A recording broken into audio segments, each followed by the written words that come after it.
Let us pray in the name of the Father, and of the Son, and of the Holy Spirit. Amen.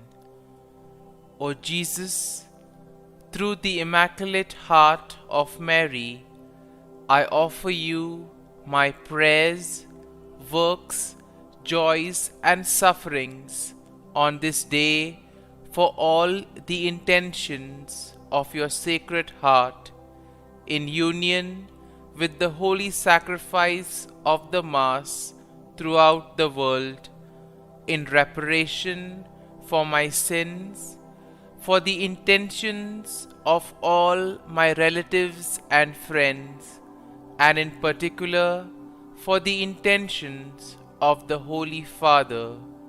Amen.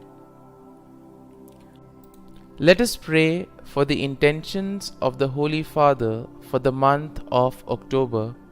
For the Synod, we pray for the Church that she may adopt listening and dialogue as a lifestyle at every level and allow herself to be guided by the Holy Spirit towards the peripheries of the world.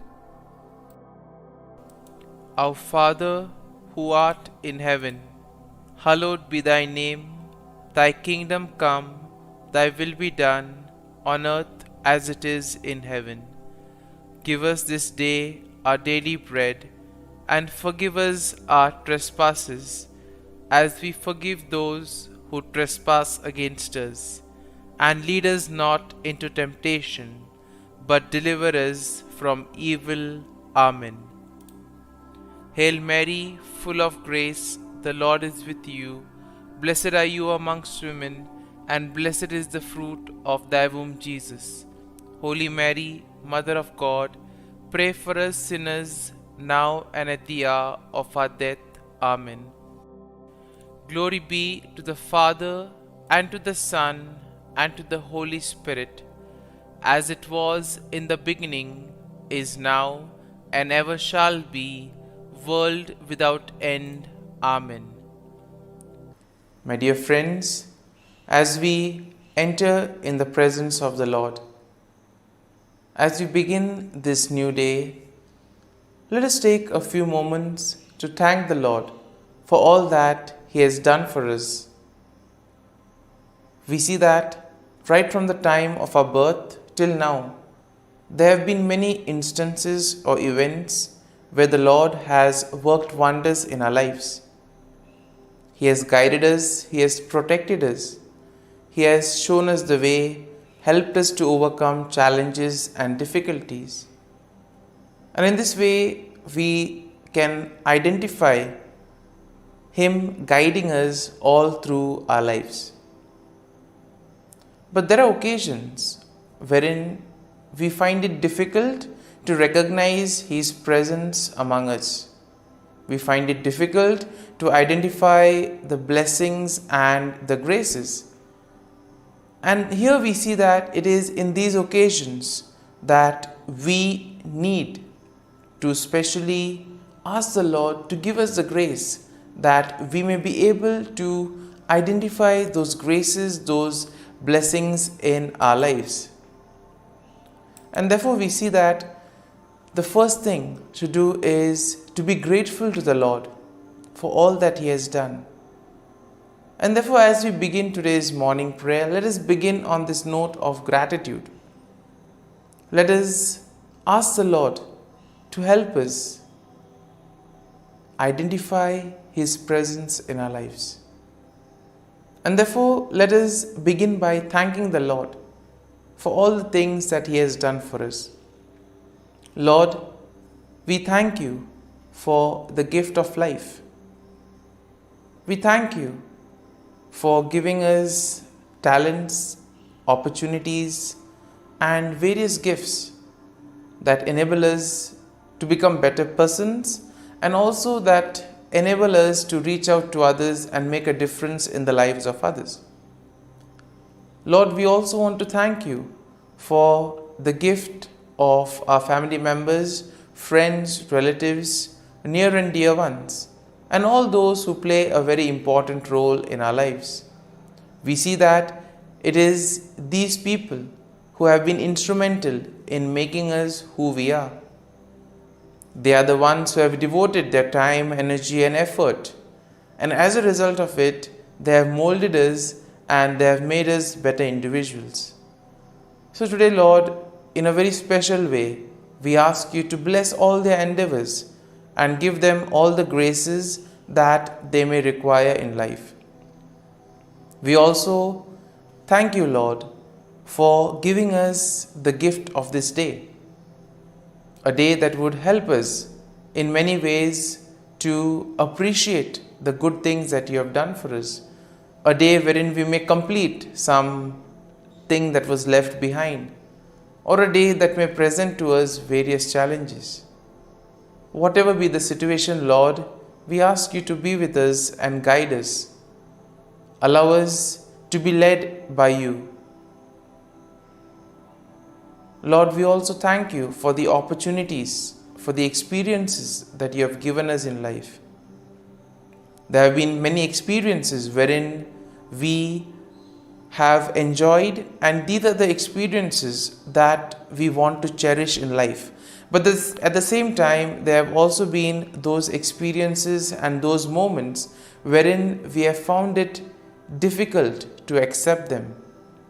These are the experiences that have been learning experiences. They have taught us a lot in life. Though they may have been hard, bitter, but still they have given us a valuable lesson. They have made us stronger. And therefore, Lord, we also thank you for those moments which have helped us to become strong, which have helped us to become better individuals. And Lord, we also thank you for giving us opportunities to reach out to others, to make use of our talents. And thus, Lord, we ask you to be with us, guide us throughout this day.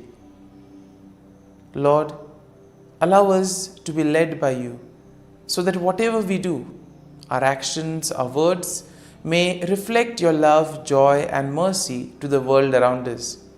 Help us to become your instruments, so that you may work in and through us. And therefore now, my dear friends, let us all close our eyes at this moment and let us praise the Lord that He has woken us up in this morning. We thank Him for the good health that He has given us, for the good night's rest. We thank Him for keeping us safe and sound, for protecting us from all danger, from all harm. He has kept us in His love, and at every moment we see that His gaze is upon us. He never abandons us. He is always there, guiding us, protecting us, showing us the right path. He loves us. And for all this, let us praise Him, let us thank Him, and let us glorify Him. Lord, as we offer you this day, we ask you that you be with us. Help us to make the right decisions. Help us to do the right things, so that we too may become worthy instruments, that we may be worthy workers in your vineyard. And therefore, my dear friends, let this day be a day of joy and blessings in the name of our Lord Jesus Christ. My dear friends, let us now reflect and meditate on Psalm 63. As usual, we shall have a general overview of the psalm, and then we shall take a look at the psalm in detail. And Psalm 63 is a psalm of David, expressing his deep longing and thirst for God's presence. And here we see that there is a longing to place unwavering trust in God's steadfast love.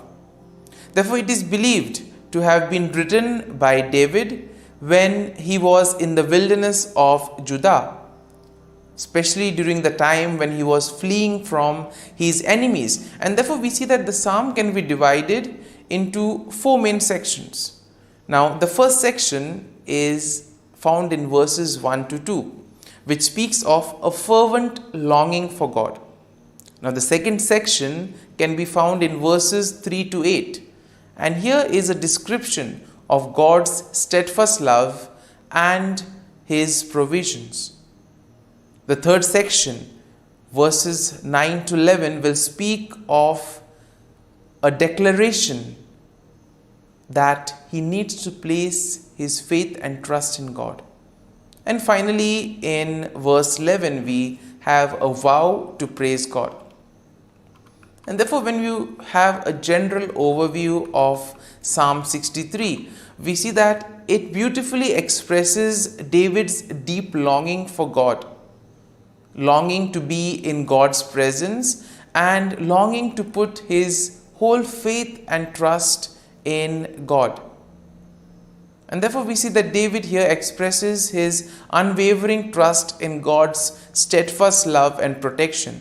Now this psalm also serves as a reminder of the importance of seeing God earnestly, finding satisfaction in God and God alone, and most importantly, the need to praise God continually for all that He does for us in our lives. Now the psalm also inspires a genuine desire for intimate communion with God and a confident reliance on His faithfulness in the midst of trials and challenges. And now let us go into the details of the psalm. Now the first verse goes like this: O God, you are my God. Early will I seek you. My soul thirsts for you. My flesh longs for you, in a dry and thirsty land where there is no water. Quite an interesting way of beginning the psalm. Here we see that David begins with a heartfelt declaration of his relationship with God, and here he is trying to express his deep longing for God, comparing it to a thirst in a dry and weary land. And you can compare this to especially moments when you feel thirsty. You're in search of water, throat is dry, and there is this longing for water. Even the sight of water quenches. And therefore, the same thing can be applied to David's longing for God. And here we see that David's soul and flesh yearn for the presence of God, recognizing that it is only God who can satisfy his spiritual and physical needs. And therefore verse 2 goes like this: So I have looked for you in the sanctuary to see your power and your glory. Now in this second verse we see that David reveals his desire to behold God's power and glory. He seeks God in the sanctuary, the place of worship and divine presence. Thus here we see that David is longing to experience God's manifestation, and he wants to witness the mighty powers of God. Now in the second section that goes from verses 3 to 8, it goes something like this: Because your loving kindness is better than life, my lips shall praise you. Thus I will bless you while I live. I will lift up my hands in your name. My soul should be satisfied as with marrow and fatness, and my mouth shall praise you with joyful lips. And in this section, we see that David reflects on God's steadfast love and provision. He therefore acknowledges that God's loving kindness is better than life itself. And this leads David to commit himself to praise God with his lips, with his actions, and thus lifting his hands in worship to God. Because he says that the words of the God are so great, the works of God, the actions, the deeds are so great that it evokes him to praise and thank the Lord for all that he has been doing. And therefore we see that David finds deep satisfaction and joy in God. His entire solace and security is in God. And therefore here we see that David meditates on God day and night, and he rejoices in the shelter that God provides him. And here we have the imagery of finding shelter in God's wings. Here we see that David will declare his unwavering devotion and trust in God, acknowledging that God's right hand upholds and sustains him. Now in verses 9 to 10 go like this: But those who seek my life to destroy it shall go into the lower parts of the earth. They shall fall by the sword, they shall be a portion for jackals. And here we see that in this section, David shifts his focus to his enemies. And here David places all his faith, trust and confidence in God's protection. He declares that those who seek to harm him will ultimately face destruction and they will be defeated. In contrast, we see that David, as the king, will rejoice in God. He declares that those who swear by God will find glory, while those who speak lies will be silenced. And this moves us or brings us to the final verse of the psalm. Verse 11, which goes like this: But the king shall rejoice in God. Everyone who swears by him shall glory, but the mouth of those who speak lies shall be stopped. Here the psalm concludes with a final affirmation of praise and glory to God. Therefore, David declares that he is the one who needs to place his faith and trust in God. David declares that as the king, he will rejoice in God. He acknowledges that those who do the will of God will find glory, but those who wander away from the Lord will ultimately meet their destruction. And in this way, we see that the psalm encourages us to place our faith and confidence in the Lord. And therefore, my dear friends, let us spend a few moments in silence, reflecting on this psalm. Maybe a word or a thought or a verse would have touched us. We may have been inspired by something that we have heard. Remain with that. Allow it to take root in you. And therefore, as we spend these moments in silence, let these thoughts or this verse take root in you. Go once again back to it and try to see what the Lord is communicating to you through that verse, through that thought. And therefore, allow the psalm to take root in you, so that ultimately your words, actions and thoughts may become just like the ones of Jesus, spreading and building the kingdom of God on earth.